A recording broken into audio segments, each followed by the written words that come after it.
Okay. My name is Joy Agagwu. I'm a registered nurse, registered midwife in Nigeria, a registered nurse in the UK. I teach IELTS and I work hand in hand with overseas nurses to assist nurses and see how we can cross over, since IELTS has become the stumbling block. God helping you, and I will be able to excel. Today we're going to be doing academic IELTS writing, task 1. We've had IELTS writing task 2 in our previous class, and then we are going to continue from there.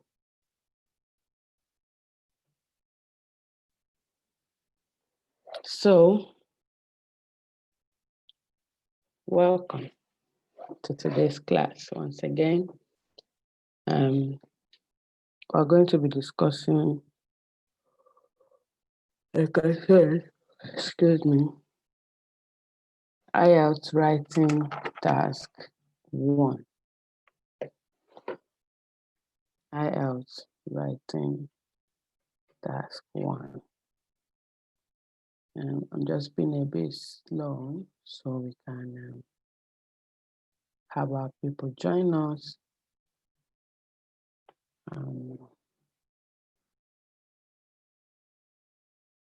Can have everyone come in and yeah.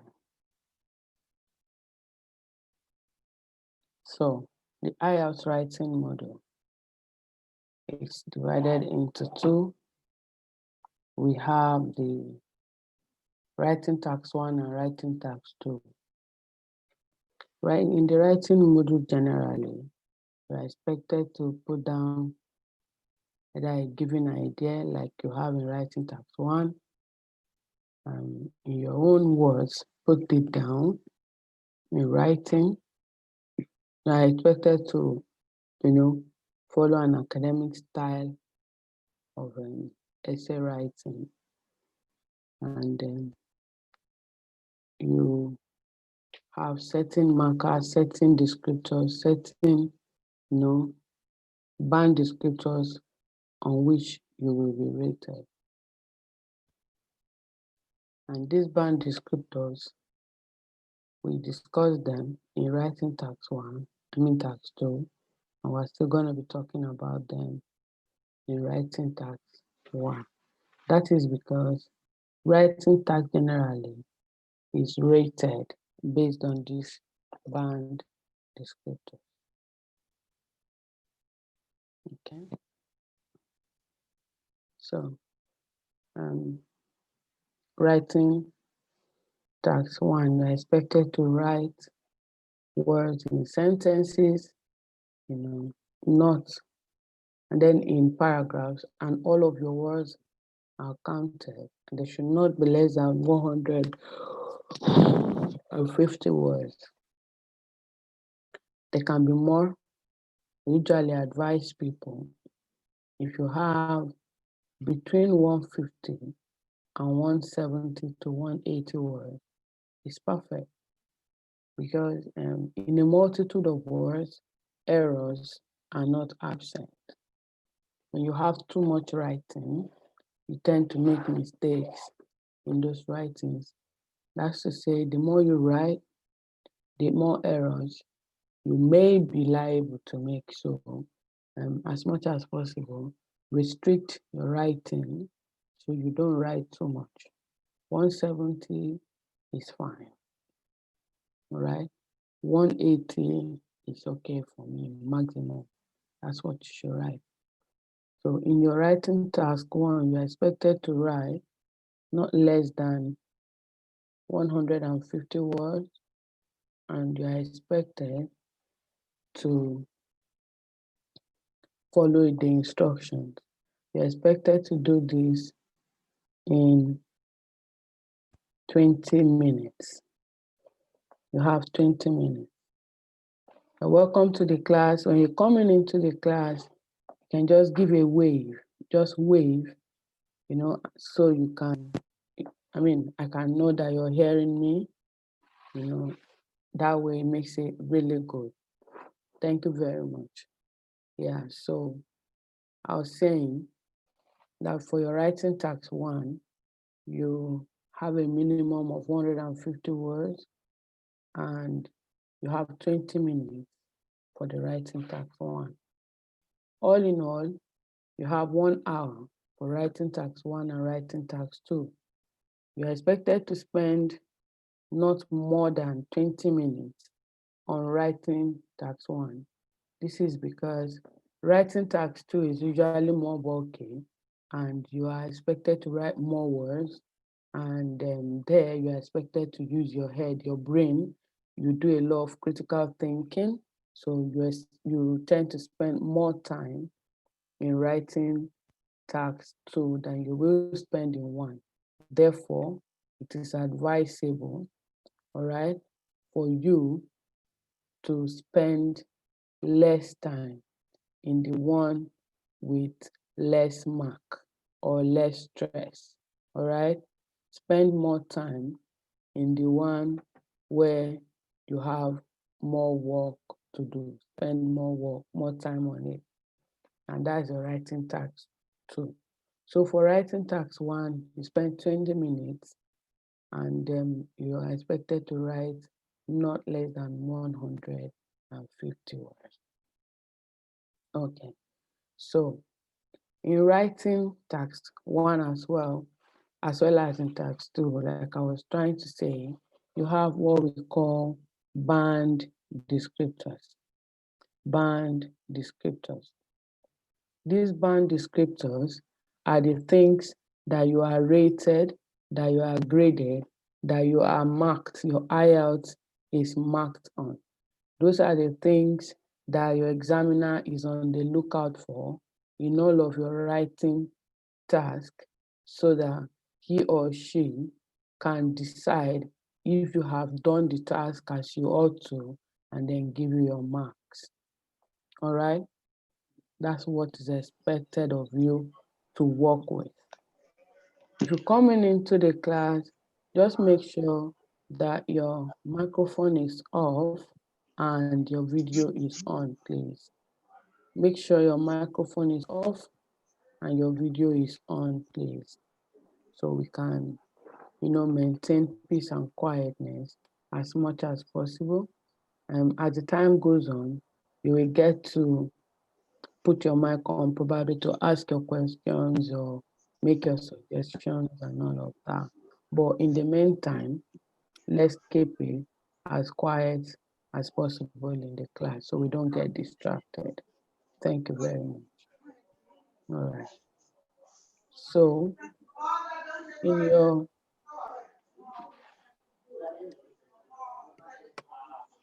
your writing task, you have what we call the task completion and achievement. Task completion or task response. Some people call it task response, some call it task completion, some call it task achievement. Whichever way it is, you have this thing or this particular, model in place to check how well you have answered your task, how well, you have succeeded in tackling the task. For instance, in your writing task 1, you are expected to write over 150 words. You are expected to satisfy the requirement of the task. You are expected to, give an introduction, like a rephrase of the question, and then you are expected to have a summary of the key features. And in some questions where you are asked to highlight your key features, you are expected to do that. The task achievement is grading or rating your completion, your ability to complete the work that you have been given, to fully answer the question that you have been asked. If the task in task 1, for instance, has said that you should summarize, highlight, and summarize the main features or the key features. Now, the examiner is going to be on the lookout for your highlights. The examiner is going to be on the lookout for your summary. How well have you summarized this? Okay, those are the things that the examiner is looking out for in your task completion. That's what your examiner will be on the lookout for, your task completion. Tony, can you please put on your video? We made an announcement that one of the things that we want in this class is that when you come for a visual class, as much as possible, have your videos on, please. We do not want to have ghost students or ghost candidates in our midst. All right, it's a visual class. So one of the requirements is that you have your video on as much as possible. Thank you. So I was saying that in terms of the task completion, that you need to finish, this shows how well you have been able to finish the task, how well you have finished answering the question. This takes us to coherence and cohesion. Coherence and cohesion is judging the flow between your ideas. How logical have you been able to put out your ideas to me? Am I able to just read your work and I understand it without having to ask you questions? If the task had said that you should highlight and summarize, did you summarize before you highlighted? How orderly is your work? How have you been able to present your ideas? Is it sequential? Did you put your ideas, in a sequential manner? Or did you just scatter them like you were jumping from one angle to the other? Is there a flow? Is there a link? Yeah. Is there a link between your work? From point A to point B to point C. How well did you tackle the structure of the writing task 1? Okay, how did you use your paragraphing? Did you do it appropriately, or you just scattered your paragraphs? Do you have enough sentences in your paragraph, or you just picked 1 or 2 sentences and that's your own paragraph? The progression throughout the work, your movement, your flow, your coherence, as in my ability to just understand this work, just mainly looking at it or reading it without having to ask you questions, showing that there's a flow in your work. Here also, it talks about the presentation of your information. Are you repeating information? Are you just going about saying one sentence, one particular thing, and you keep saying it over and over again? That's what your coherence and cohesion is on the lookout for. We also have what we call the lexical resource. Lexical resource has to do with your vocabularies, all right? It has to do with the use of your synonyms, the paraphrasing. How well have you been able to have other words, all right? Other words that you have used in answering this question. Olubukola, can you please turn off your mic, please? Put your mic off so you can, we can have less distraction in the class. Thank you. So it has to do with your vocabularies, as I was saying.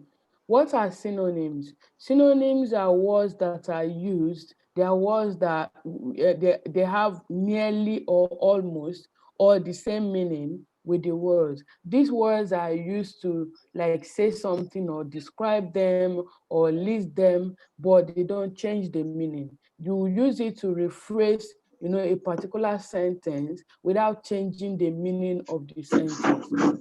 For example, I say a word like Joy is an IELTS tutor. Joy is an IELTS tutor. You know, my name is Joy. Some things are constant, some things can change. For example, names of people, names of places, all right? You don't have to change them. You don't have to. So joy is a constant factor in that sentence. Joy is an IELTS tutor, and you want to rephrase it without using the same words, all right? So you go ahead and you say, Joy is an English teacher. You have said the same thing, but you have used the different words. For example, I say, many men drive to work. Many men drive to work. And for many, for men, for drive, for work, these are your keywords. So you change the keywords in such a way that you are able to say this sentence in a different way, but the meaning is the same. So the words that you're using to replace them, they are the synonyms. Then you're saying it again, that is the rephrasing or the paraphrasing.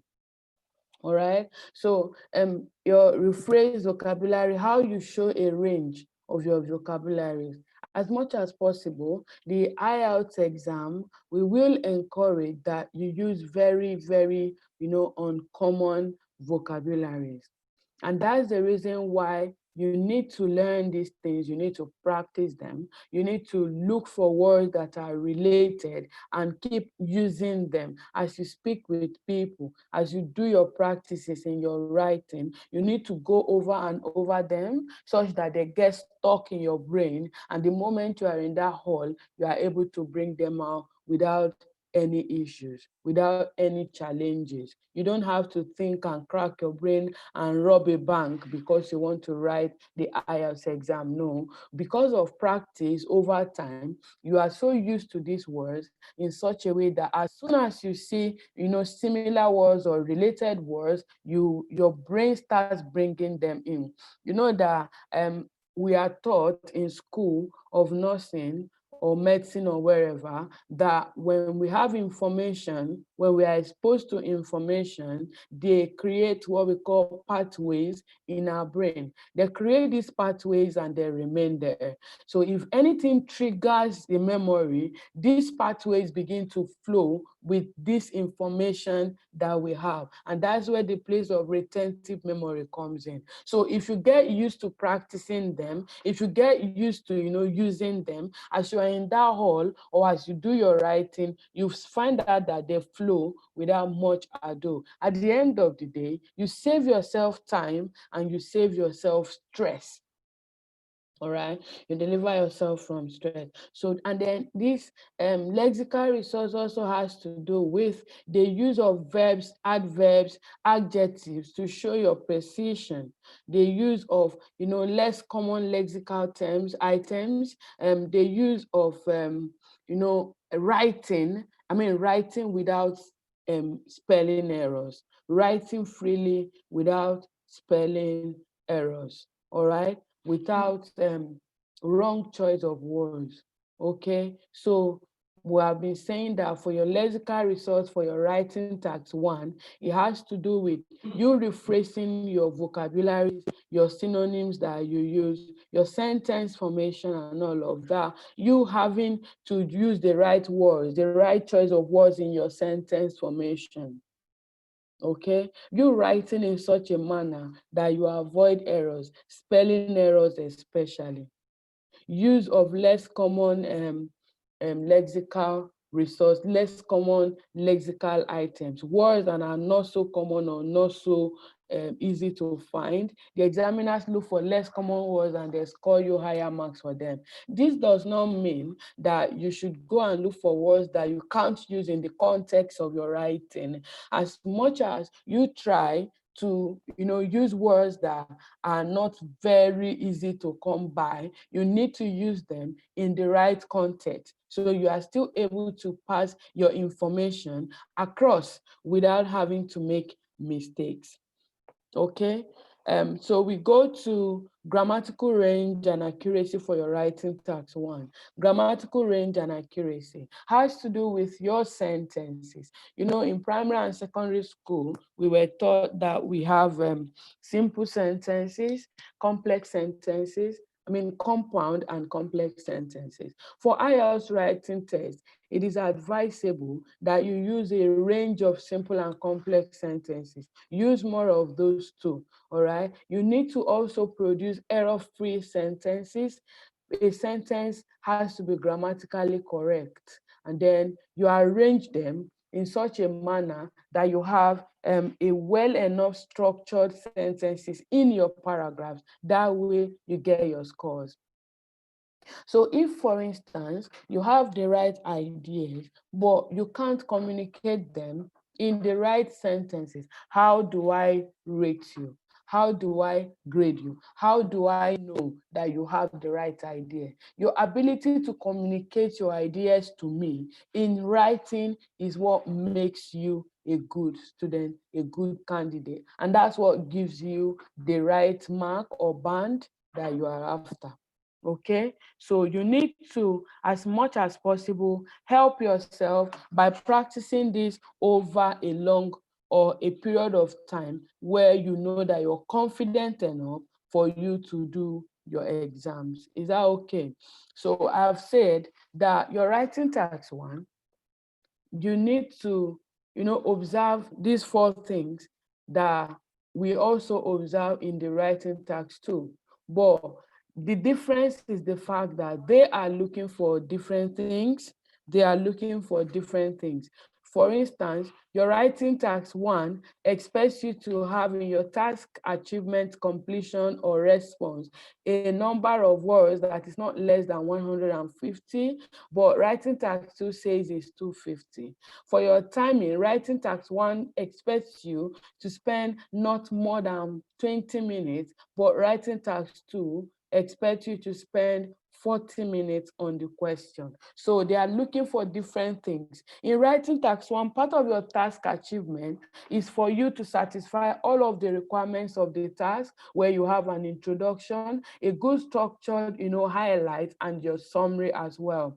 For your coherence and cohesion, writing task 1 is looking for how well you sequence your information and how ideally or how logical are your ideas presented. The use of your appropriate paragraphing, all right? He is also expecting you that your work should have a progression. It should have a flow. There should be a link between your work. Don't run here and there. You progress, you move from one point to the other. They have asked you to describe a particular graph. This graph has on the Y and on the X axis, it's got many things on it for you to write about. Are you picking the lowest before the highest? Are you picking the highest before the lowest? Are you going to write randomly? That's what your coherence and cohesion is going to be scoring you on. Now we have your lexical resource, where we made mention of your vocabulary. And I did say to us that the use of synonyms to rephrase your language, to say these things in a manner in which you don't change the meaning of the sentence. All right, the meaning of the statement is not changed, but you have used different words known as synonyms to rephrase your question, to rephrase your statement, to explain yourself in such a way that the same point is passed across, but you have not used the same words that were used. So your awareness of the style and collocation as well is is one of the things that your lexical resource is out for. How error-free are your word formation? How error-free are your spellings? What about your choice of words? Did you bring word just because it's a big word? After all, they are looking for they want you to use less common vocabulary. So you go and start looking for words that is wrong to use them in the context. If you do that, you're going to be losing marks, and that's not what we want. So we move over to grammatical range and accuracies. In grammatical range and accuracies, excuse me.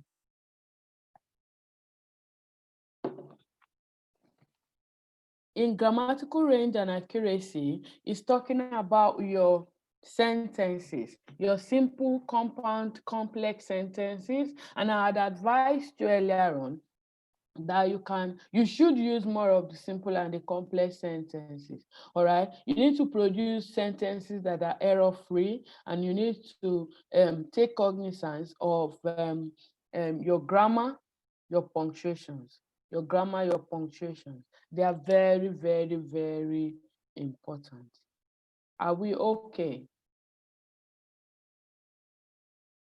Are we okay? Yeah? Yes. Does Yes. anyone have any questions so far? Because I don't believe in just talking, and at the end of the day you have finished talking and nobody understands what you have been talking about.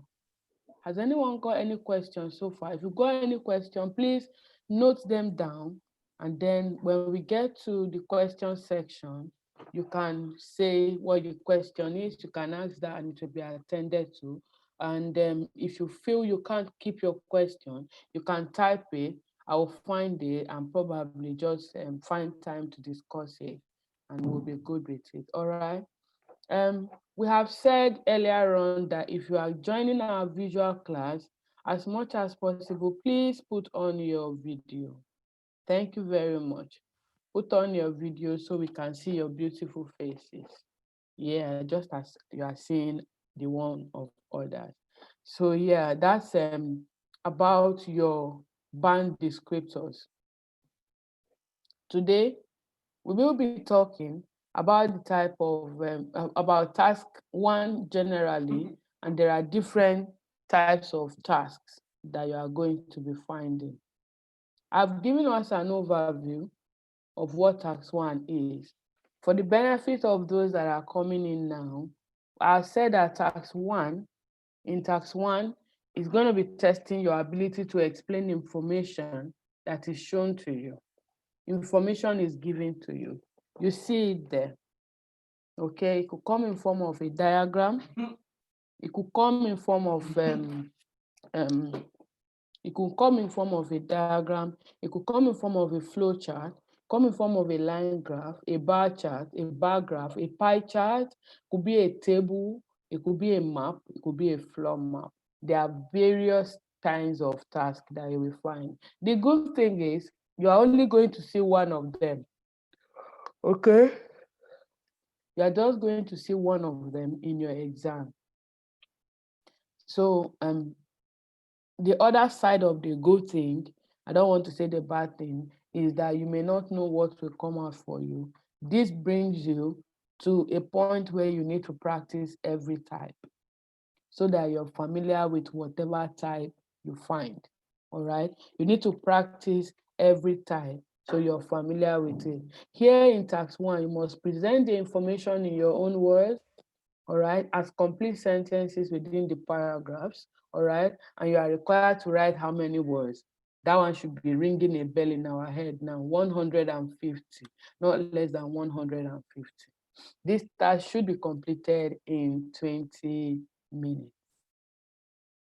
Now, you need to note that you are not asked to give any opinion, you are not asked to make any assumptions, and you are not asked to draw any conclusion about the information that you are given. I've seen a task where someone, he was talking about the number of people that smoked also in a particular country, and the person went ahead and you know, was giving an opinion and saying maybe these people smoke more in this country because their weather is cold, and the other side they don't smoke because their weather is not that cold. Nobody asked you that question. If you meet a mad, for instance, in quote, sorry to use that word, examiner, they will score you wrong. I mean, they will score you so low because of that statement, because you have not heed to the instruction that you have been given. No one is asking you to make any form of assumption or conclusion or to say your opinion. You are just advised to write, and that is the end of it. You're advised to summarize the information by selecting and reporting the main features. That's what you have to do. Do that and get out. You don't even have time. You don't have time to be making different suggestions or saying different things that at the end of the day will bring your marks down. There's no time for that. All right. So there are various types of tasks that you will find. First of all, we have two major types of tasks where we have the most common ones. The most common one, we have the static and the change over time kind of task. A static is where you have a task that is telling you in so and so period, all right, and the change over time is over a period of time, all right, it's over a period of time. There are different types of tasks. I talked about the different question types that you will see. It can be static, it can be change over time. But there are different types of tasks that we have mentioned. We have mentioned maps, we have mentioned tables, we have mentioned all of that. We're going to be looking at examples and then how to tackle these kind of questions when you find them. All right. So when you find a map, what do you have? How do you answer a map? When you find tables or pie charts or bar charts or line graphs or process diagrams, how do you answer this kind of question? This will take us to the structure, the general structure of the writing task one type. The writing task one has a structure for you to produce three paragraphs. If you have watched the video on the writing task one, task two, you will find out that I had mentioned four of them. Task one is different, totally different from task two. In task one, you are given something to write about. In task two, you are given a question, a prompt to talk about, to write about. It involves more critical thinking, but task one has to do with your vision, what you can see. From this diagram that is before you, what can you explain? So for tax one, you don't need too much thinking. You just need to see what is there and see what and what to look out for. While in tax two, you need to do a lot of thinking. So the structure, I said there are three paragraphs expected of you. The first paragraph is your introduction, otherwise known as your overview, otherwise known as the one where you paraphrase. All right, you tell me what you're doing, you tell me your task.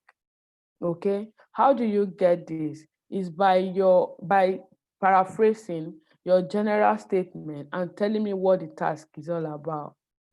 Where you have an overall statement, that's what your task one introduction is talking about. Is your overall statement. The overall statement has to do with what you can see. Immediately you see this question, what can you conclude about this particular map? What can you conclude about this map, about this graph, about this pie chart, about this bar chart? What can I say it is? A bar chart, a bar chart is showing the number of clients that accessed O&G services in University of Abuja Teaching Hospital in 1994. The number of clients that accessed O&G services in 1994. Here in this kind of task, you are going to be finding what O&G services are and how many people access them. So for instance, antenatal, you have a few maybe you have 10 for people that came in for postnatal care, maybe you have 20, and then they have ruled all of these out. They have, arranged them in a chart, and you have it before you. Your overall statement should be able to tell you, immediately you have a look, you should tell me which service has the highest number of patronizers and patronage, all right? Which particular service has the lowest? you should be able to draw a conclusion from there and tell me in your overall statement. That will be added to your problem statement, which happens to be what the chart is saying. So if the chart is a bar chart that is showing the number of clients that access care in University of Abuja Teaching Hospital, you will underline your keywords. What are your keywords? For instance, you can change the word clients, all right? You can change care, all right? Services. You can replace them with words that that explain them, yet does not change the meaning of what you're trying to say. So by the time you have done that for your graph, for example, or your bar chart, you can say it's a diagram, you can say it's a picture, you can say it's a data. It's giving you a data, for instance, the number, the data, the percentage of people if it was in percentages, okay? So you use what you have to tell me what I want to hear or what I need to hear. In that problem statement, you just need to summarize, to paraphrase that question, just like you do in your writing task too, and to conclude for me, don't say conclusively, and to give me an idea that you understand what this graph is saying. All right, what this graph is saying. I'm gonna be sharing my screen and you're going to say something. You're going to say something at the end of the day. You can take a screen grab. You're free to take a screen grab. All right. So I have a few items here, and we're going to practice that.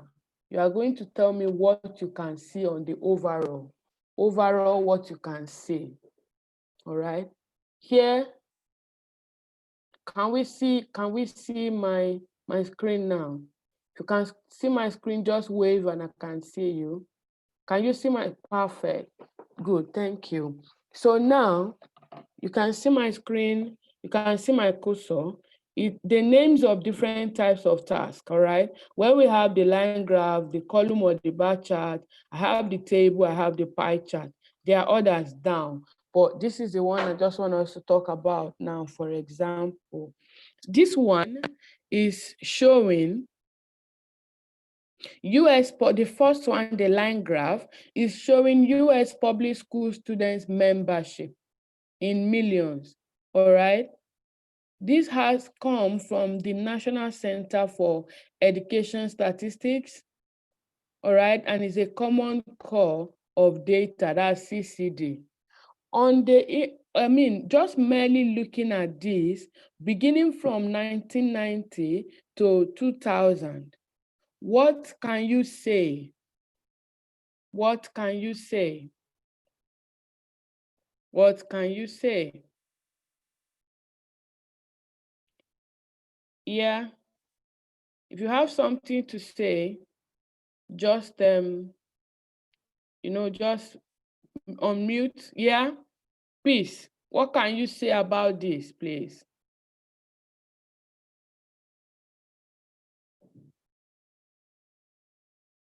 Peace. Unmute yourself. Good. So what can you say on this overall with this map, with this graph that you're seeing, this line graph, overall, what can you say about this graph?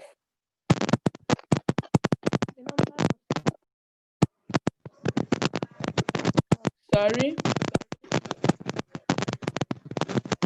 The membership increased in millions. So the membership increased. Yes, in millions. It increased in millions.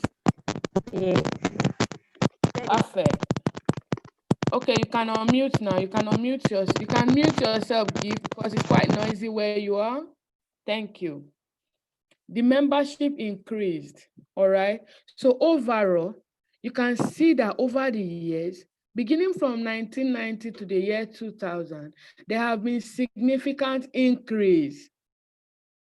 All right. This increase is something that is important, and it's something you can see, it's tangible, it's visible for you to see. And it shows that it's consistent, so it's significant. There has been significant increase, all right, in the number of students membership in public schools over the years. Do you understand? You don't need to tell me in millions, because some of the increase did not make up to 1 million. It was not up to 1 million. For instance, the increase in 1990 to 1991 was how many million? You really don't need some of those details. The reason is because if you are not accurately correct, then you go wrong. You are mentioning that there's an increase, which is perfect.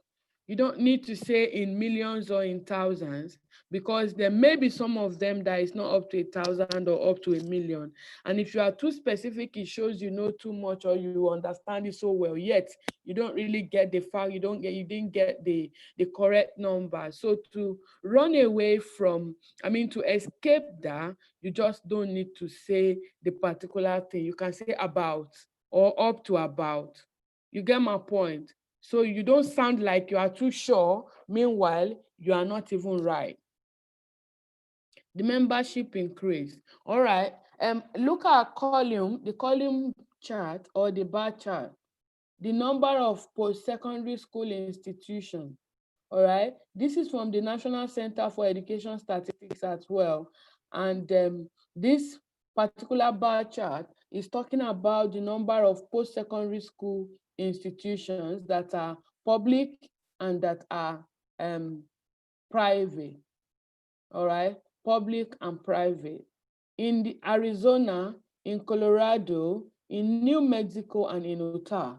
So you can see, okay, in Colorado, for example, we have 12, while that's for private, and we have 29 for public. Okay, we have 16 for Arizona, and we have 27 for, that's for the private, and then 27 for the public. So if you have a look at this, what can you conclude? What can you conclude? Joy, my namesake, what can you conclude? Unmute yourself.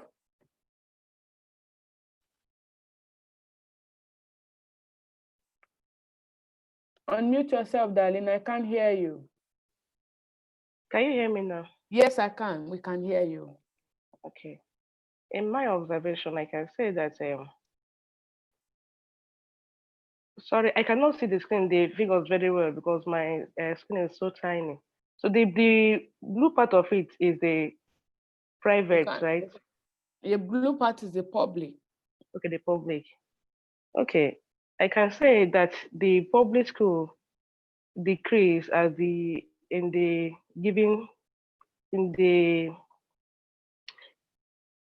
whole countries or cities. I don't know. Okay, that's what you can see, yeah? All right, you can mute yourself back now. Gift, what can you say? Okay, hello, can you hear me, ma? Yeah, sure. Okay, I'll say of the overview, generally, Arizona has the highest number of public post-secondary school institutions, and Utah has the lowest private post-secondary school institution. Why? Okay, let me just stop there. Okay. Arizona does not have the highest. Colorado has the highest on 29. Although the number of post institution in Colorado is less than, both public and private put together, is less than Arizona, but Colorado has more public institutions than the other places, while Arizona has more private than the other places. I'm just looking, I've not even done this analysis before. This is the first time I'm doing this example, but if we are looking at it critically, you will discover that, have a look, this is 16, this is 12, all right? Is 16 more than 12 or no? It's more. This is 29 and this is 27. Forget about how high the bar is. Just look at the number for the public and the private. Overall, Colorado has less, less institutions in terms of public and private combined, but it has more public than private. Arizona has 27, so it's less than Colorado of 29. Do you understand the logic? Yeah? Okay, so if you see again, you can discover also that Utah is the lowest for everything. So in this, you don't have the highest for everything. We have Utah, which is the lowest both for public and for private, but Colorado is the highest for public, while Arizona is the highest for private.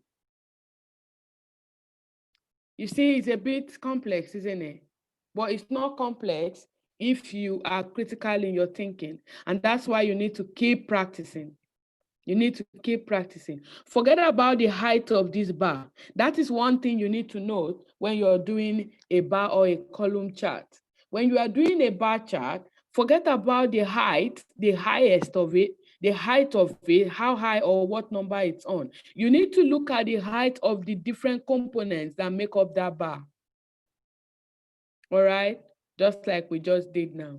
Okay, so if we move over to the pie chart, if we move over to the pie chart, you will see that this pie chart is talking about airline on-time statistics and delay causes. The causes of delay and on time, all right, in this particular pie chart. Now, I have weather. If you can't see well, you will see my cursor. Weather has 74.94%. Then I have volume has 19.17. Then I have closed runway 4.14.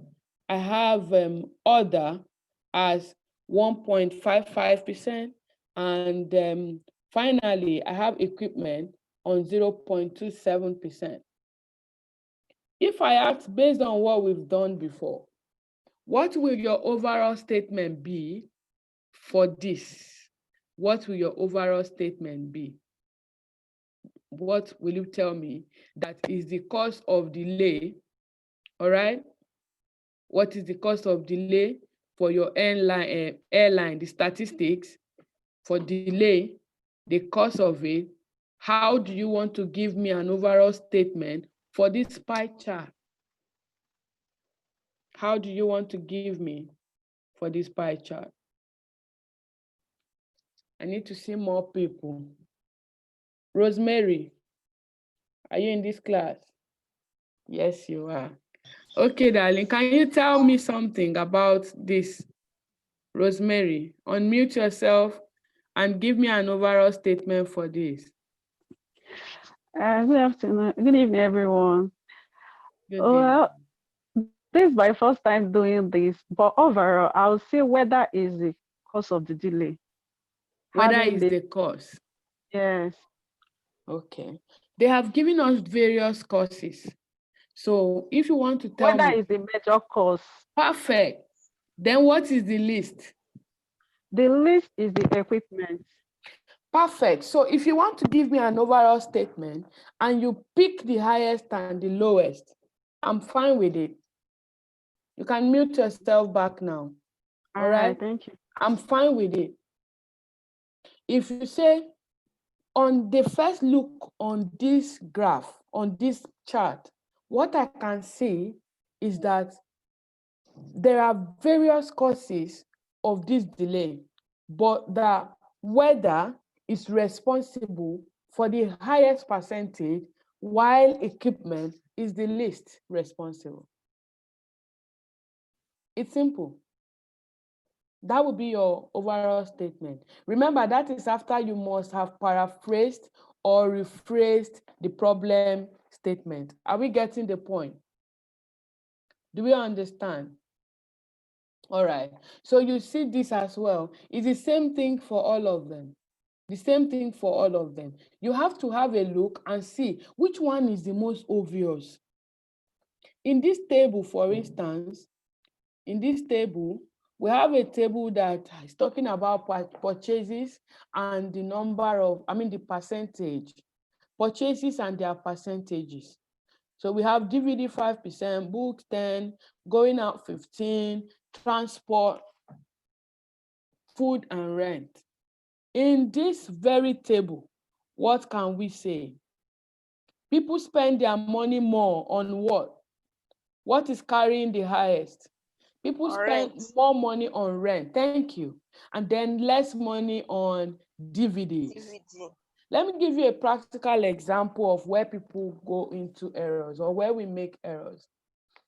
When you see this kind of question, please don't go ahead to conclude. Remember, I told us at the beginning that some persons will go and conclude and say, it means that people don't like to watch movies, or they are not interested in DVDs. That's why they spend less money on it. Don't ever make that mistake. I've given out an assignment where someone was making that conclusion. But remember, you don't have to. From the beginning, I did tell us that the IELTS writing task 1, unlike the task 2, is not asking for your assumptions, your conclusions, or your opinions. Just give me what you can see. Tell me what you can conclude from what you are seeing. That's all. You've got the information right in front of you. So what are you seeing in this information? What can you conclude in this information? What can you say is the overall thing about this information? All right? That will be all in the meantime. If we do understand it, then we can move on. Okay. So, for your writing task 1, when you are able to give me this overall statement, like I said, you move to the next structure, which is your highlights. They say summarize, highlight and summarize the key features. It depends on what the question is telling you, okay? If the question has asked you to highlight and summarize, good and fine. You give a highlight and you give a summary in your 3rd paragraph. Your overview, the general thing, everything that you're going to be discussing, okay, is in your 2nd paragraph, which is more like a body paragraph. All right? Then the final thing, which is a summary, is in your last paragraph, which is your final statement. It's more like a final statement. It's more like a conclusion in writing task 2. But remember that in writing task 2, you've got 4 things as the structure, while in writing task 1, you've got 3 things as the structure, which happens to be the first is your overall statement, the second is your body paragraph, your overview, and then the summary. Your body paragraph, the overview, the highlights, you can call it anyone, okay? That's what you will have in the 2nd paragraph. So all in all, you have 3 paragraphs for writing task 1, and you have 4 paragraphs for writing task 2. Does it make sense to you? And that's why you are expected to write more words in writing task 2 than you are expected in writing task 1. I keep making these comparisons so that we don't fall for writing like almost the same thing in the tasks, in the writing tasks. All right, we will continue. So in when you have done all, having done all, you now understand what I mean when I say there's an overall statement. How do you go to your overview, or how do you go about it? Remember, overall statement varies for the different types of questions, but they all carry similar structure. It's the same structure. They carry similar information. If, for example, you have seen the overall statement for a graph, we have seen for a bar chart, we have seen for a pie chart. How does your overall statement for a process graph look like? Now, in a process graph, for example, you have a diagram telling you that maybe they are producing something. Maybe for the production of wheat flour, or flour, as in what we call flour, flour.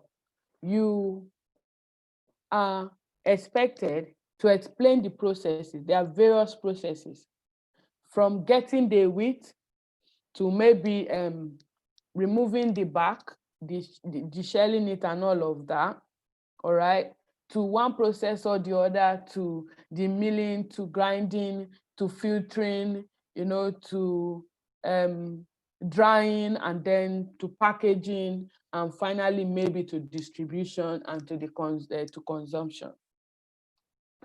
Or they have asked you a question explaining the process of making semo. For example, it starts from the time that you put your water on fire to when the water boils, and then you turn the semo and you pour in plates and you wrap them or you don't wrap them, to when you serve them on the table to eat them. So that is a process. That's what process is all about. When you have process graph, it has to do with a production or a step-by-step process to a particular thing. Okay, so when you have that, what is your overall statement going to look like? You quickly have a look on how many processes, how many steps are involved in this. How many steps can you see? So overall, there are about 7 steps to the making of semo.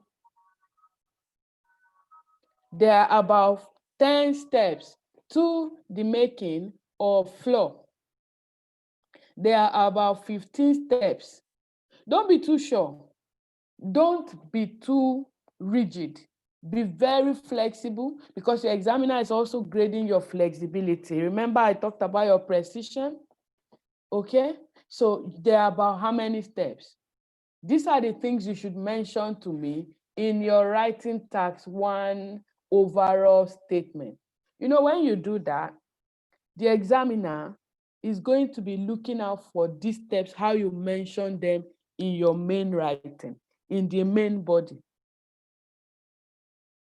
So if you have mentioned that there are about 10 steps, she should be looking forward to see not less than 10 sentences, each talking about these steps. Do you get my point? And in this, it's telling you to highlight the main points. For your process graph, for example, you don't have highest, lowest, highest occurring, lowest occurring, the one that declined, or where there was an angle or a junction where they intercepted each other, they overtook each other, or one suddenly went down, or there was a peak or something, like you would describe a graph. Here, you are talking about a process. So what do? You look at this thing is about 10 steps. Okay, I'm going to have a midpoint. So I'm going to divide it into 2. So that my first paragraph, we talk about 5 steps. My second paragraph, we talk about 5 steps. Here, you don't have like a conclusion, because your conclusion, your summary is what you're already doing. You're already summarizing the main points here. You're already summarizing the point, the steps here. So you don't go back and say in summary or summarily, there you are going to be having 4 paragraphs and it makes your work wrong already. So for a process graph, for instance, you just get a midpoint in the processes and you select them. You make from point 1, from the level of boiling water to the level of turning semo to make it into paste, to the level of the paste, I will take as my first step. Then from the level of allowing it to simmer and whatever before eating, I'll make that my second part. So that will now give you your 3 paragraphs. Do we get the point? Do you understand? Don't do that where you have a graph. That's the reason why you need to study the various types. You need to have practiced on the various types. Okay? You need to study on the various types. If you come into the class, please, as much as possible, we want to solicit, we want to beg, we want to ask you that you should please put on your video. That's the reason for this. Over time, we're going to make it like a criteria. If you can't put your video on, you can watch on YouTube. You can watch the video later. You can watch the class later. But if you've decided to join the Zoom classes, you need to have your video on so we can see you, because we are also recording this class. I know you are aware, and it's not proper, it's unethical to have a video where faces are not showing. So you can watch the YouTube if you want to, which is fine. Just that if you are not live with us, you may not be able to ask your questions or participate in the class and get corrected and all of that. That's a benefit. So you need to have your videos on, please. Thank you very much. All right. So first of all, you need to plan. Like I was trying to say, you see your text, your text question, you need to plan. I have set a plan, for instance, for a process graph, for example. You now decide that, okay, from this point to this point, this is my midpoint. It goes into my second paragraph, and this goes to my third paragraph, and you have a structure. You need to plan on your timing as well. I've seen my question. How many minutes am I going to use on introduction? How many minutes am I going to use on the writing itself, on the proper writing, so that I can have time to come back and have a look and go through my work? I am naturally a very fast writer, and I listen, and I can be listening and writing at the same time. It's a gift, but it's something that one can work on. In my writing exam, in the IELTS writing, I finished before time. And I was asking myself question, Joy, are you sure that you have answered this question correctly? I was opportune to write the IELTS UKVI, which people thought, or which people usually say is hardest. And by the grace of God, I was able to write the exam once and I passed. Not because I'm a guru. No, that's not it. It's practice. I didn't have much time to practice, but the little time I had to do the practice correctly. In the exam I wrote, I've said it before, and I'm happy to say it again, I got a teaching that was less than, in all of the tutorials I got, it was less than 4 hours put together. What's 4 hours? I paid a tutor who came, and then I was working and she had babies, and then we had to see how we could just make it. And I attended the class twice. The first time I spent up to 2 hours.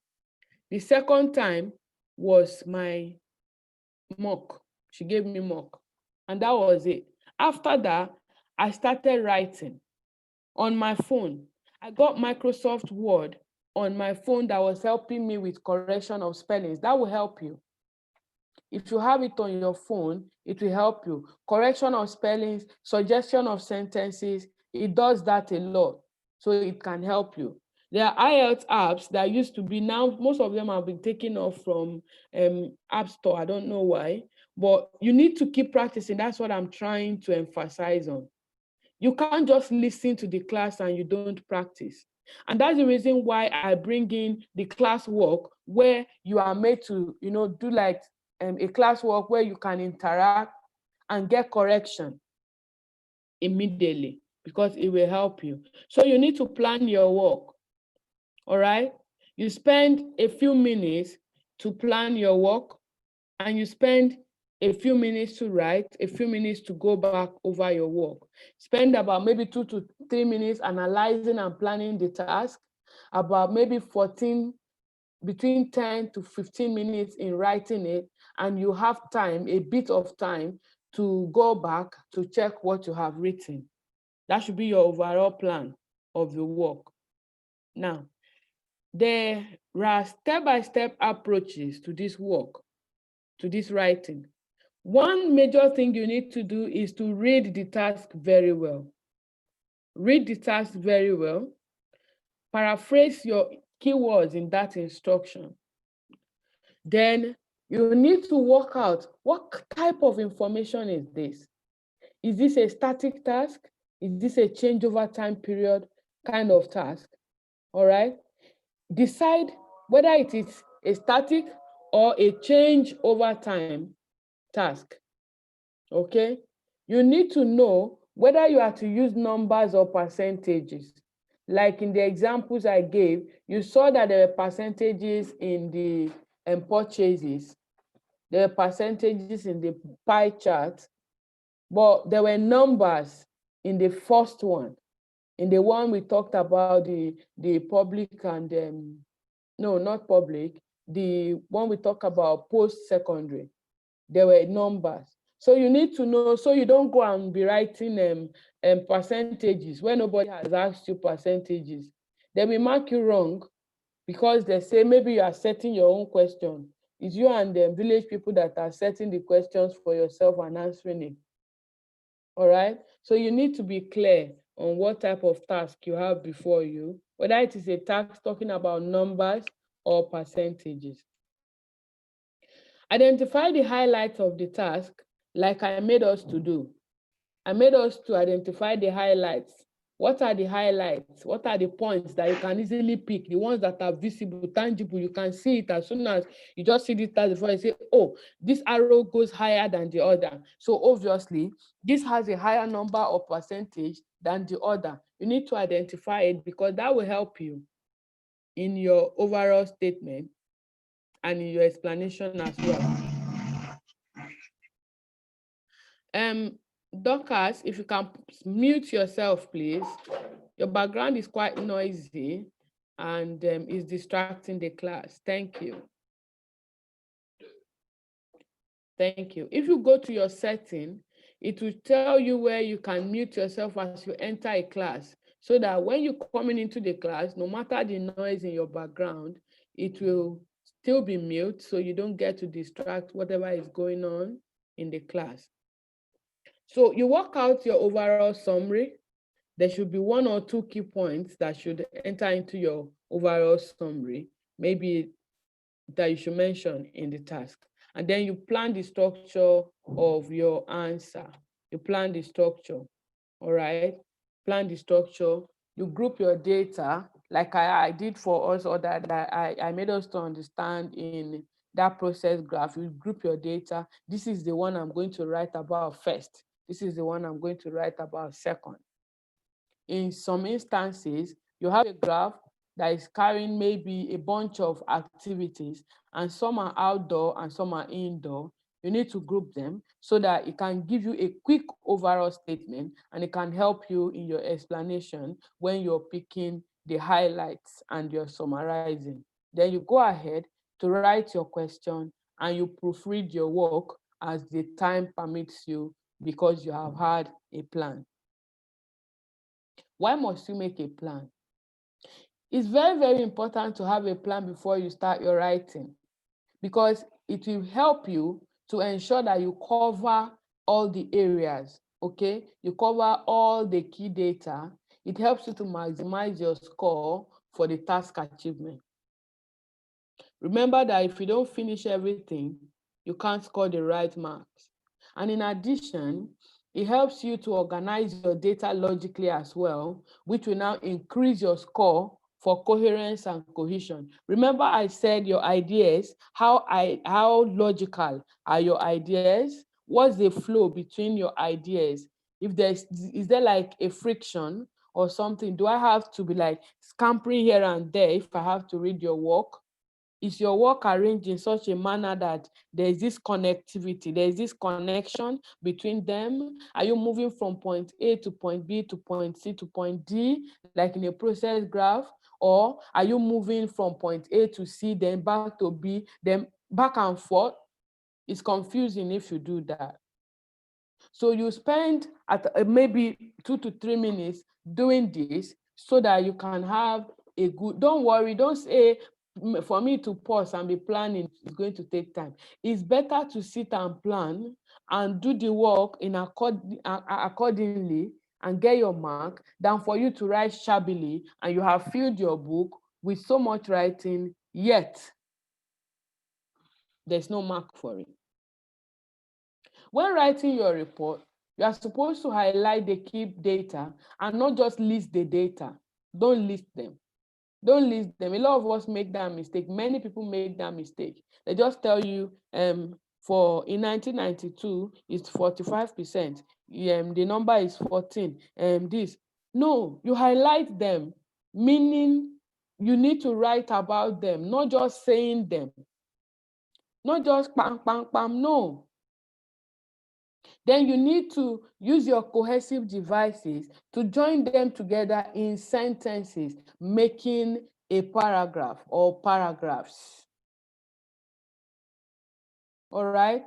So if you have seen a question, you need to make out your points from it. You make out your points from it. We're going to be doing an exercise. I'm trying to see how I can just go back and share my screen like we did before, so that we get a better understanding of what we are doing. Following the step by step of what we have talked about now, I want us to see this particular task. This task, let's see, share screen. Yeah.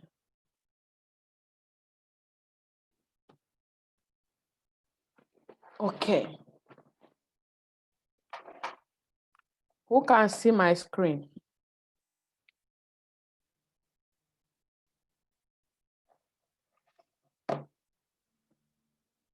You can see my screen. Let me see your hand, please. Perfect. So you can read the information. Let me see your hand.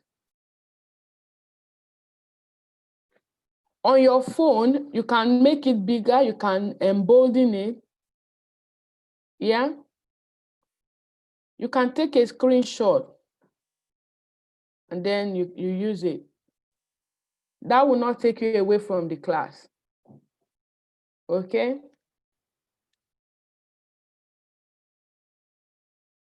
All right. So we have the graph below shows information about the activities that New Zealand and Australian children enjoyed doing the most in 2007. Summarize the information by selecting and reporting the main features and make comparisons where relevant. Make comparisons where relevant. Remember the words to use: while, whereas, okay? Those words that is telling you that one side, on the other hand, is like this, on one hand is like this, On the other hand, it's like this. Okay? Remember the words to compare. Your adjectives, your comparative adjectives. The adjectives you use to compare. Okay? All right, so let's go. What did I say we should do? Have a plan? Yeah? So what's our plan for this work? What's our plan for this work? We need to highlight our keywords. Am I correct? Yes. Good. We need to group our data. Am I correct? Yes. Now, this is a group of activities. Art and craft, books, computer games, DVD, going to the park, sports. These are activities generally like hobbies to people, like what they love to do, favorite activities of children in New Zealand and in Australia. So what do? We can group them into two. And what can we group them into? What kind of activity is this? What kind of activity have we got here? If you know, unmute and tell us. If you have an Indoor idea. and outdoor. Perfect. Indoor and outdoor Indoor activity. and outdoor. Good. So this activity, indoor and outdoor that we've got, which one is indoor, which one is outdoor?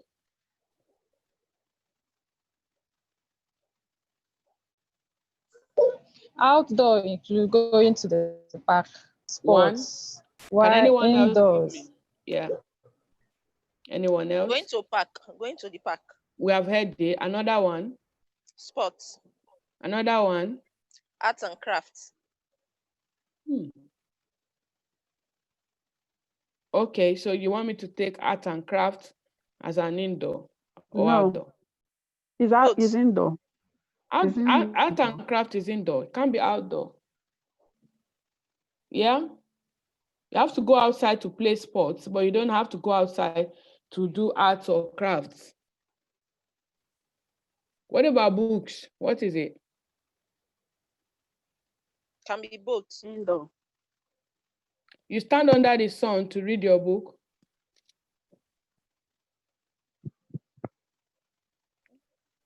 Okay, computer games can be indoor and outdoor. Computer games, I'll take it as indoor. DVDs, I'll take it as indoor as well. All right, so I'll take going to the park. Actually, you can take computer games as outdoor, sports, going to the park, and let's say computers as outdoor, while we take DVDs and books and arts and crafts as indoor, okay? All right. Okay, so now we have two activities here, indoor and outdoor. On the when you have a look at this overall, what can you see from this? What can you see from this? Since we have indoor and outdoor, and we've got Australians represented by blue, New Zealanders represented by the red, what can you say, Toyin?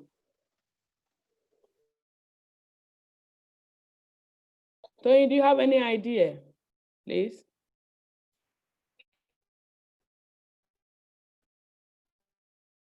Who has an idea? Who can tell us? Let me try. Try. Okay. In overall, it can be clearly observed that the children of Australians enjoy more of outdoor activities, whereas I would say that the Australians love more of the outdoor. activities, yes, Okay. whereas the children of New Zealand enjoy more of or like more of indoor activities. Good. I got your idea, but I'm not buying your grammar, because remember I told us about repetition. Yeah. Children of New Zealand, children of what? You can use a different word for that. Yeah. So you got the right idea. That's the truth. Now, remember I told us we're going to do what we call like a paraphrasing, rephrasing. So you would have replaced some of those words already. Do you understand? And then enjoy. They like, they love is their favorite activity, isn't it? So you need to make use of your vocabularies. It comes in here. So more of outdoor. And why did you conclude? Why did you make that conclusion? This is because sports is an outdoor and the Australians have the highest. Going to the park is an outdoor and they have next to it, yeah? While art and craft, which is an indoor, they have, the New Zealanders have had 25% there. They scored the highest, all right? Followed by books, which is at the same level with DVD, okay? So they are more interested in the indoor activities. They have, more interest in that than the other side. That's my overall statement. But my overall statement is not complete without my problem statement. So what am I going to do? The graph below shows information about the activities that New Zealand and Australian children enjoy doing the most. How do we paraphrase that? Can we get on our writing pad? Everybody. Everybody, is time to write. Type to everybody, don't type privately. Or you can, if you type privately, yeah, it's fine. You can type privately to me. Okay? You've got, let me see how many minutes. You've got 3 minutes to write an introduction for me, please. Now you all have an idea of what the overall statement is. Now add it to your problem statement and give me an introduction for this particular task. You have 3 minutes. It's not compulsory. If you don't want to do it, there's no problem. But if you want to do it, you've got 3 minutes. Let's go.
Time up. Stop writing.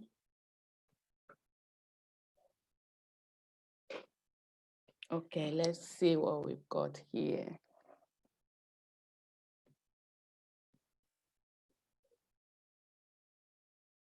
Okay.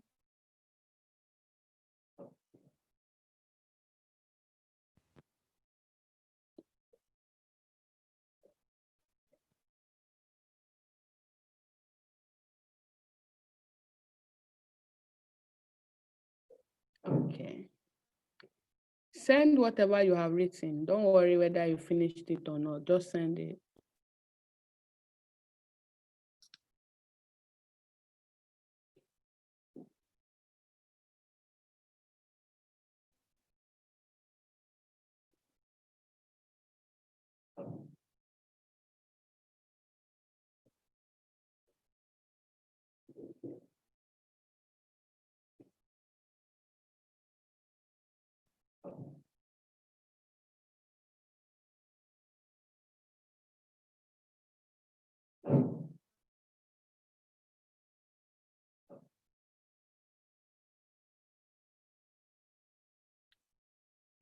Thank you very much for attempting.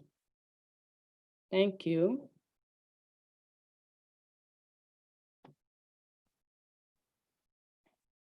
Yeah, so we have, let's see how many people have attempted this.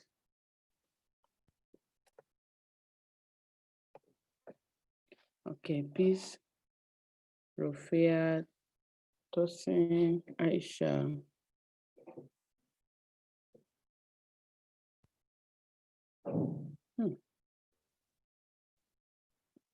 My namesake is there, Joy is there. Oh, okay. Ifoma, Rosemary, Biodun, so Toyin, okay, Toyin, Tosin. All right, thank you. It was a good attempt for every one of us that has attempted. However, I'm going to read, I'm not going to call your name, but I'm going to read so we can have an idea of what we are actually doing here. The graph illustrates exercises that children from New Zealand and Australia do as a hobby in 2007.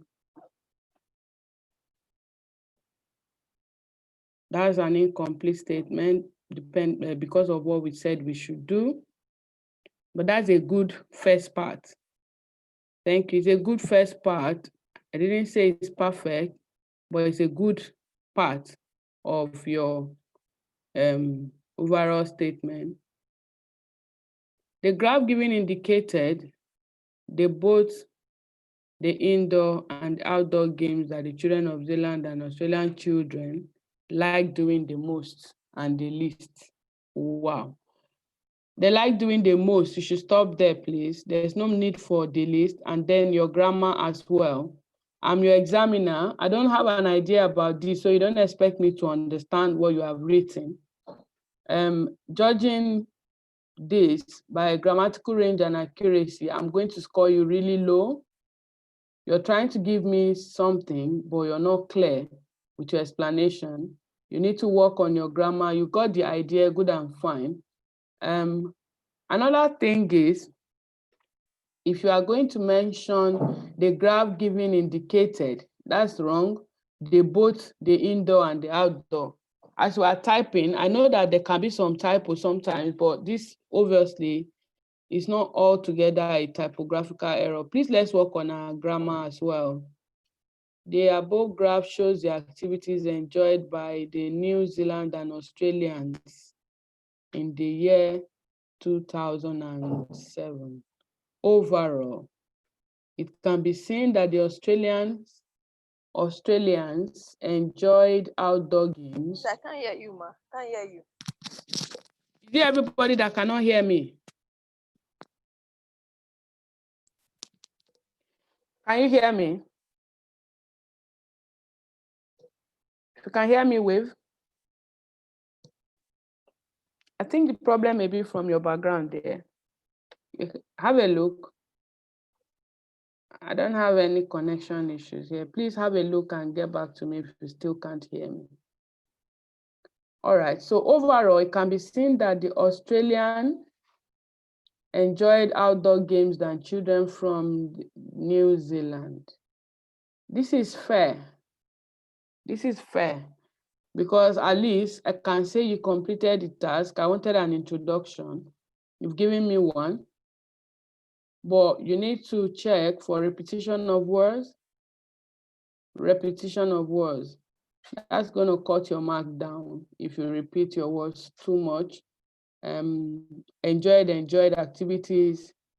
Please work on that. The graph reveals information about activities that children in Australia and New Zealand love doing in 2007. I like that first part, but it's not complete. The given graph illustrates the programs most preferred by the children of Australia and New Zealand. You were writing and then you stopped because I asked us to stop. You need to work on timing. You need to work on timing, really. You may have all the ideas, but if you don't keep to time, you can't finish. The line graph shows below, the line graph below illustrates the indoor, okay, illustrate the information about exercises, okay. Okay, the chart illustrates indoor and activities. Contribution from YouTube by Patience Iyomo below. Wow, thank you very much from YouTube. Okay, thank you. All right, so yeah,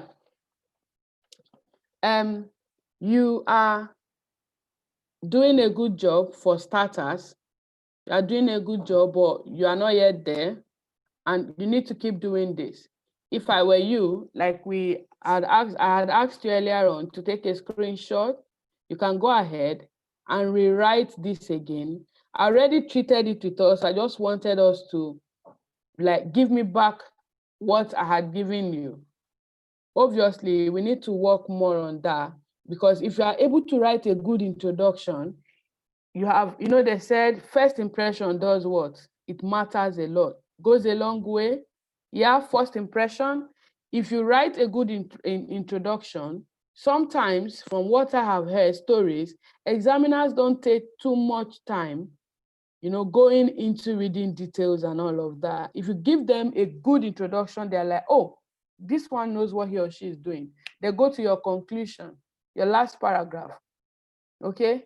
Especially in writing task 2, your last paragraph, and then they're like, oh, okay, let me see what she has said. So, like I said, in your process graph again, if you give a good introduction, a good overall statement, the examiner will just go straight to look for what you have said that you were going to do.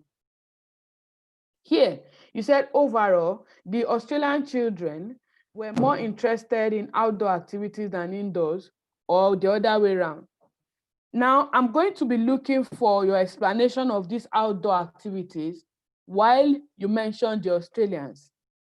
If you had said it is indoor for the Australians, I'm going to be looking for this. What do I know that make up your indoor activities, all right, by your own understanding? When I see them, I will see who and who you are saying like that or love that or is their favorite activity. I'll now look for that so I can grade you, so I can score you at the end of the day. The write-ups are still coming. Thank you very much for, okay, the graph below shows information about the activities, okay. Now, I want you to replace the word graph. You can replace with a chart, you can replace with a diagram, you can replace with a picture. As much as possible, the words that you have synonyms for. Remember, I said synonyms are words that you can use, in place of each other interchangeably without changing the meaning of the sentence. Okay? So the ones you can get synonyms for as much as possible, get those synonyms so you can change, the wordings and still maintain the meaning and get your mark. All right? So that's that about the introduction for writing task 1. We are still going to use these people for our writing task 1. Did we take a screenshot? Did you take a screenshot of this? Yes. If you didn't take a screenshot, I didn't get a screenshot because you need it for the next phase that we're going into. I'm going to share it again. Just take a screenshot, all right?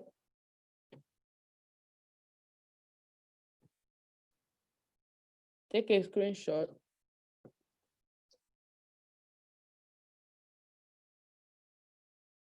You can make it bolder on your phone before you grab it, before you do the screen grabbing.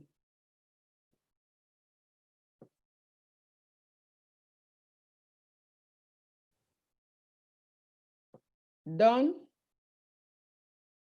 Going, going, gone. All right. So you have a screenshot, and we are going to discuss this in details so you can understand the point, the place I'm coming from. So I said that we have to plan our work. You plan your writing. How do you plan this particular writing? By grouping your data. When you group your data, you allocate time to this task. Okay, now I've grouped my data. First of all, I realized that it is a static task, isn't it? It's a static task. Remember I told us that we have static and change over time kind of task. And the static task is the one that does not change. I mean, it's to test your ability to compare and contrast information shown in any of these in over, a particular period of time, for a particular period of time. All right? It's for a particular period of time. So what do you need to do?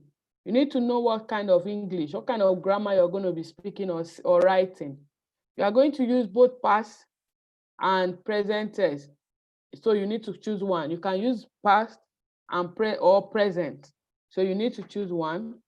And you are going to compare vocabulary to describe the differences and the similarities. Remember that they told us to do what? Compare and contrast.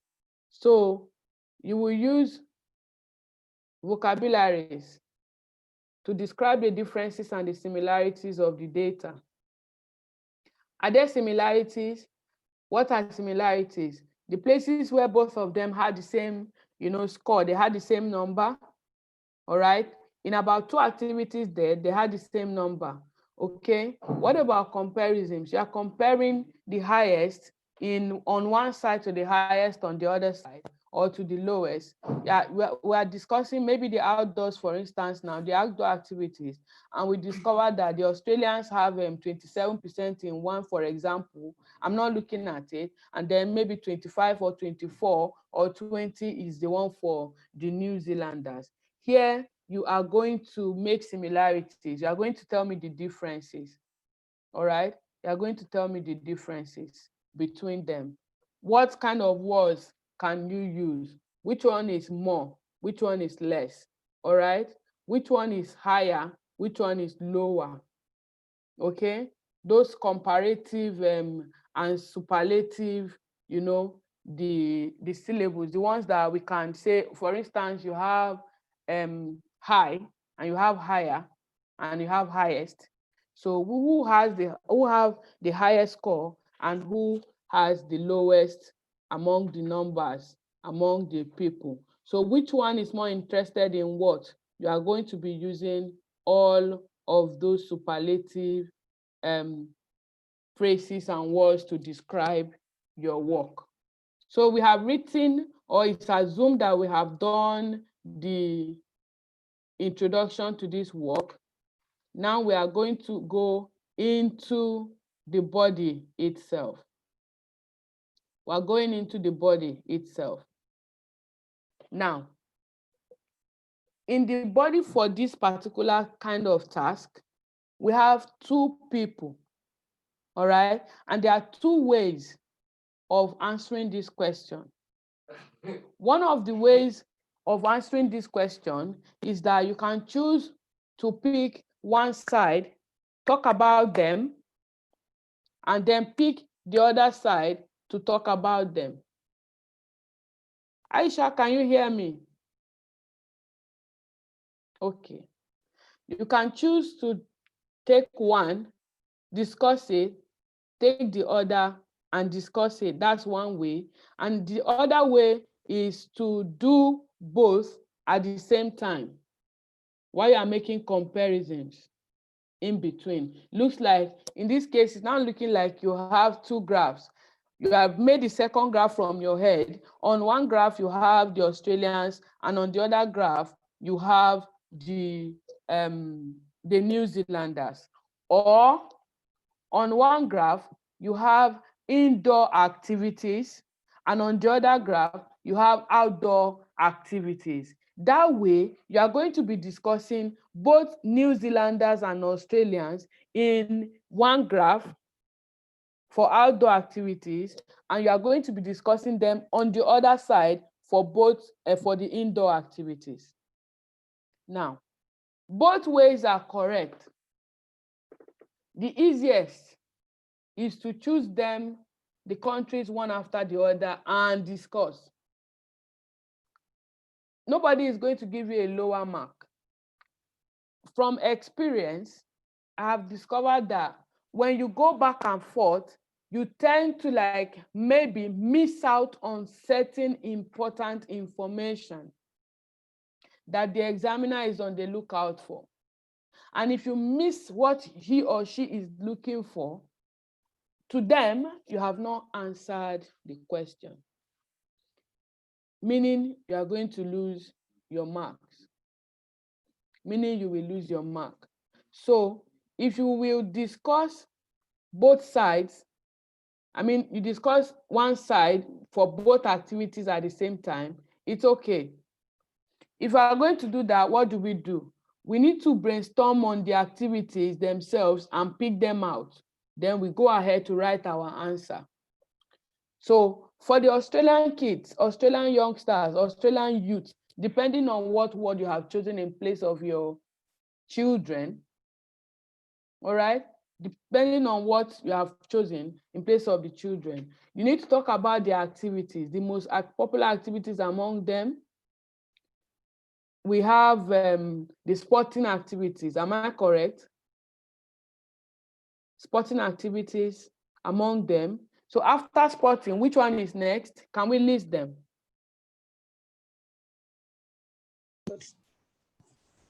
Can we list them after sporting? Go to the park. Going to the park is next, is it? Then after that, which is next? DVDs. Let's see. Some of you are talking and I can't see or hear you. Please, can you turn your videos on? Can you turn your videos on? If you don't want to have your videos on, there's a chat to everyone here. You can just go from here to the YouTube and you still watch, but you can't, actively participate. You need to make your choice of which of the platforms you want to use. I said it before and we will keep saying it. As long as you want to join us on this one, you need to have your video on. Thank you.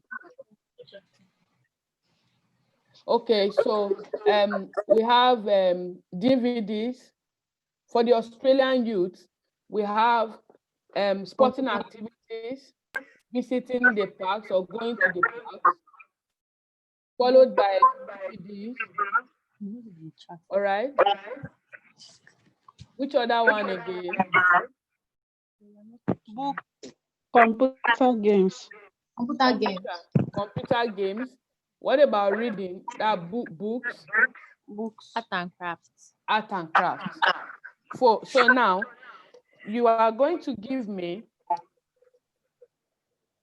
all of these points together, link them using your cohesive devices to make a paragraph for me.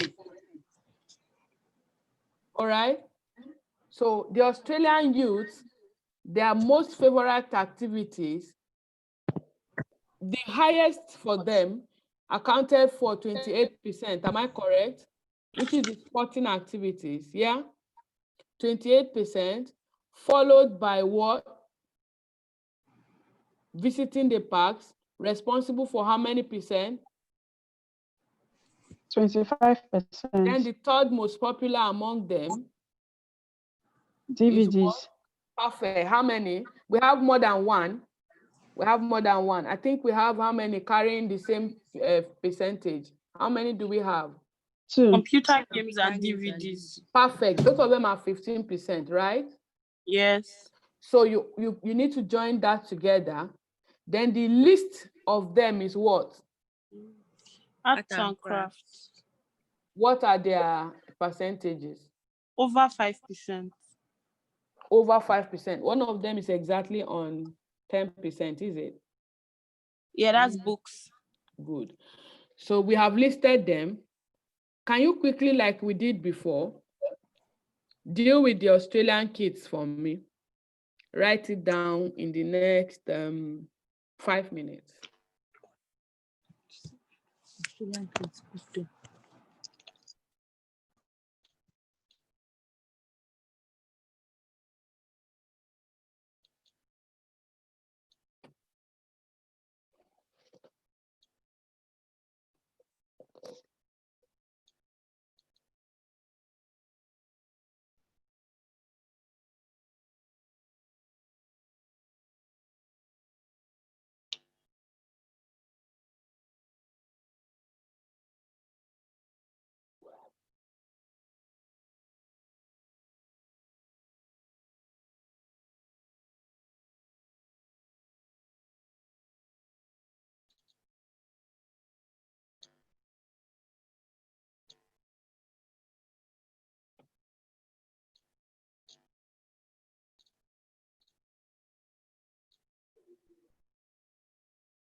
Just give me a second.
All right, time up.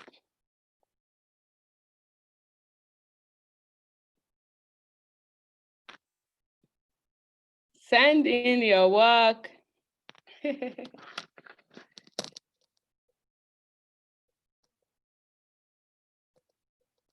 Don't worry, just send in whatever you have written. If you are watching us from YouTube and you've done this activity, you can also send it in.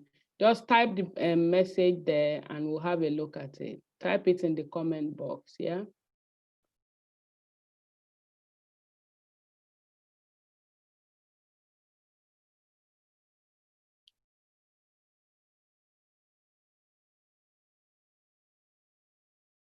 Can we have the works rolling, please?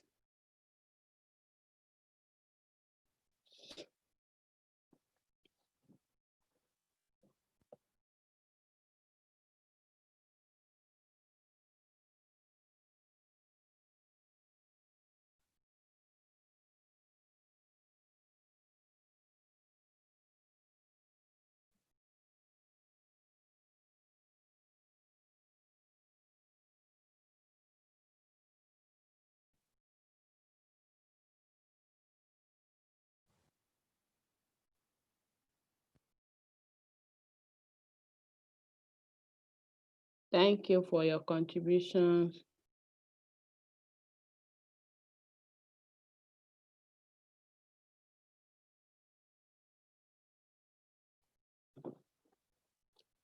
Okay.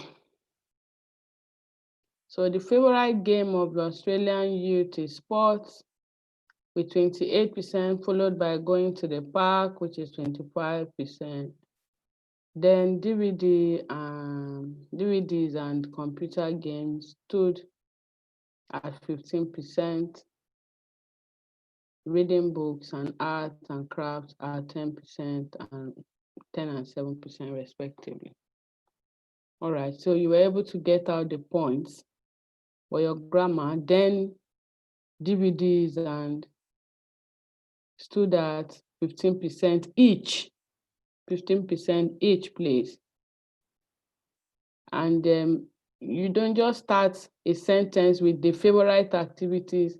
Nobody asks you when they say what is their favorite activities of, then you can say the favorite activities of, but that's not the question they have asked you. You need to say something like a preface, yeah, kind of statement before you go into saying what your points are. You can start, for example, maybe for the Australian youth, all right? Then you can continue. Do you understand? For some people, you can write, on one hand, the Australian youths were more interested in, sporting activities, which amounted for, you go ahead to write. Are you getting my correction? Do you understand what I'm trying to say? Yeah. Yeah? Yeah. Okay, so I have firstly words from Australia, love sporting activities, which amounted to, followed by going to the park.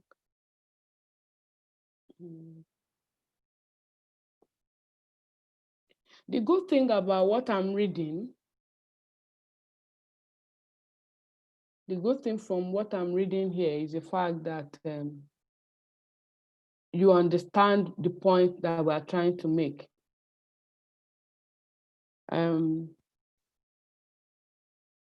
It's good you understand it. And so what you need to do now is to work on how to express yourself, how to say your words, how to put them in writing. That's part of the problem that some of us have, even in our speaking test. You know what to say, but you can't say them. So the freedom to express yourself in writing is what you really need. And you don't need to be rigid. If you want to really learn this, you don't need to be rigid. You need to relax more. You need to, bear in mind that you're going to make mistakes so you can be corrected. Don't at any point look for perfect answers. If you don't have your video on, I will remove you from this and you can watch the YouTube. We have reasons why we are saying this. There's no need, there's no point really attending a visual class and you are not visible. You can join online, on YouTube, but you need to have your video on. If you don't have your video on, I will remove you. That's the truth, because we want to see your faces. We don't want to relate with ghosts. That's on a lighter note. We want to see whoever is with us, all right? We want to see you. There's no problem if you don't want to show your face. We don't have any issues with that. But you want to join the Zoom class, you must be visible. You can watch on YouTube, where you can even cover your face at home or wherever at work. That's not a problem. But please, if you're on the Zoom class, you need to have your video on, please. If you don't have your video on, we will remove you. Thank you. So I was explaining that the good thing is that you understand what the point is. The thing you need to work on now is how to express yourself. I've not seen for some people. I'm still waiting to see for some people, but that's not a problem. You can always, pop it in and then I'll have a look at it. It's a good thing that you have attempted it. We are going to move. You understand what we have done for the Australian children, for the Australians. Now we are going to do the same for the New Zealanders. Before we close shortly, we are going to do the same for the New Zealanders. Remember, I want to see some of these corrections when you are writing for the New Zealanders now. Don't just start as if they ask you what is. No. Let your work, let it flow. Use words like, maybe in the beginning, when you want to start, firstly, you can use words like that. Or to begin with, you can use words like that. I told us from the beginning, the words that we need, like words like in addition, however, the verbs, the adverbs, the adjectives that qualify what you're trying to tell me. You're telling me that they are more interested in one thing than the other. So you need to use the words that can qualify them. Am I communicating? All right, so you do the same thing for the New Zealander. Go to the New Zealanders and do it now. You still have the question with you on your screen, don't you? So let's go.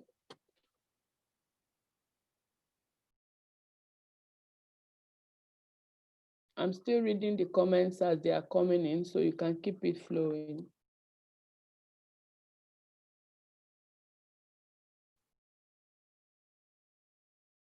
Okay, Rosemary, I heard you have seen it.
Fisayo, have you finished writing? I've not seen what you sent.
Okay.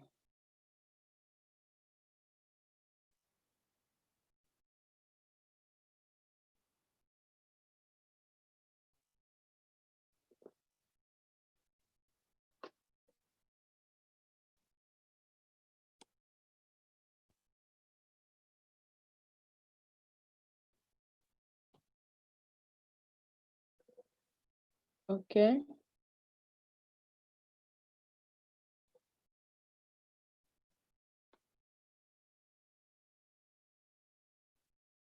Almost time up. Yeah.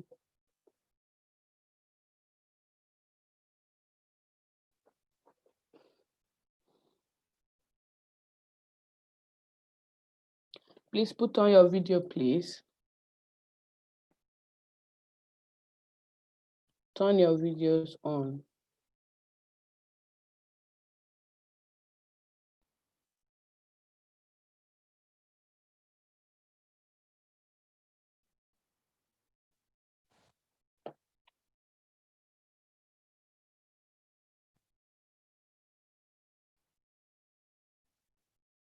Perfect. So time up.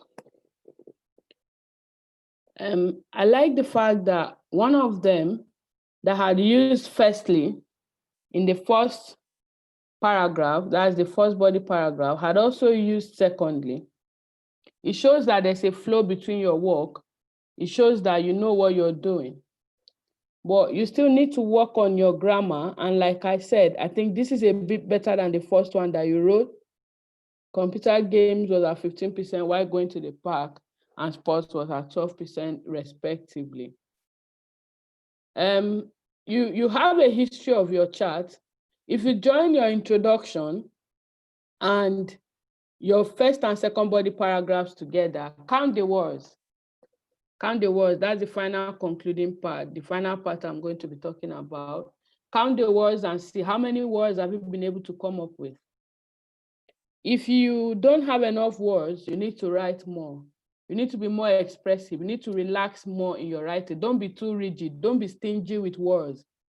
And then I have not seen cohesive devices here. Nobody has said the Australian children were more interested in this and this and this. In addition, nobody has said that. Furthermore, nobody, however, and remember that we're making comparisons, yeah? We're supposed to contrast, we're supposed to list the similarities and to make comparisons. With this, I want to ask if there's any question for today before we put an end to this class and continue again with another component in the writing task 1 in another class. Do we have any question? If you have a question, you can wave. Just raise your hand and let me see. I'll let you ask your questions, please. If you are watching us on YouTube and you have any question, kindly drop it as a comment under the video, and I will have a look and get back to you so that when next you see the video again, your question would have been answered. Any question from this group? I have a question. Anybody? No.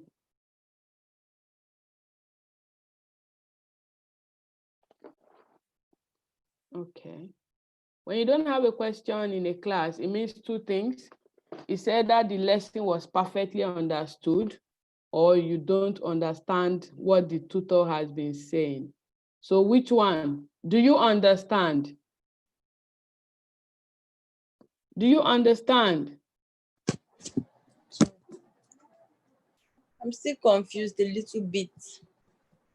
Who is confused? I mean, Aisha, you are confused. But I said, ask your question and you didn't say anything. I don't have any question.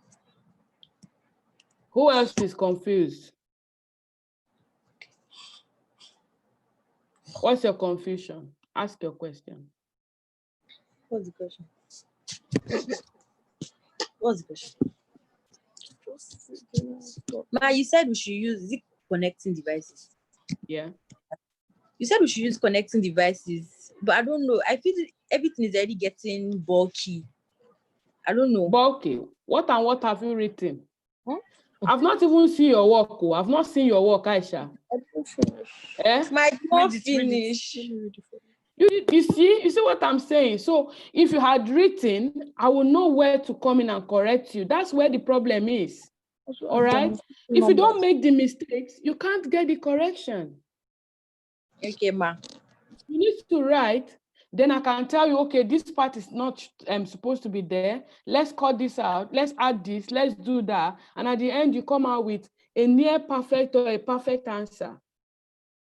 But when you just keep it to yourself, you don't know. You don't know what the right thing will be. So I can't help you in that aspect. I don't know what's in your mind. I can't go to your mind to pick out what the answer is. You need to let me know what you're thinking or what you know. Then I can correct you, or I can make suggestions to you as to what to do to get it better the next time. All right? Okay, ma. So if you've gone through this, you can go and watch the YouTube video. It will be there, and you can write and place it there. I will have a look, make the correction. When next you watch it again, you'll see your correction. All right, ma. Do we have an agreement? So I'll be expecting your comments on the Okay, YouTube. Yeah. sure. Yes, ma. All right. Who else? Any other question? Go, come. No other question. All right. In the absence of any question, we have talked about writing tax today, writing tax 1 today. We talked about the band descriptors, what you should look out for. And we've talked about the question types that you will see. We were able to discuss the process graph, and we talked about the bar graph as well, where we had an example and the classwork was given to each and every one of us to participate in. Some did and some were not able to. I like to encourage you that you need to practice as much as possible, because that's the only way you can get corrected and have, like improve upon your work. If you don't get corrections, you can't improve. And if you don't write, you can't get correction. Those things are connected. So you need to work, you need to wake up and do the right thing if you must write and pass the IELTS exam. My name is Joy Agagwu. I'm a registered nurse, a registered midwife in Nigeria, a registered nurse in the UK. I have been able to pass through this process, and that's the reason why I'm confident that if you do what you ought to do, you will pass. I'm not just helping you with this free IELTS classes for you to pass IELTS and then we leave you like that. No, I work with overseas nurses to provide you support and to guide you through your journey from Nigeria or from wherever you are to the United Kingdom. We're very happy to help. You have all of our contacts. You can reach us on YouTube. You can reach us on WhatsApp, on Twitter. If you go to our Telegram group, you can ask your questions, and I bet they will all be answered. In the absence of any other thing, I'm going to end the class, and I say do have a great evening. Thank you. Bye-bye. Thank you so much. Thank you. Bye. Yeah. Bye.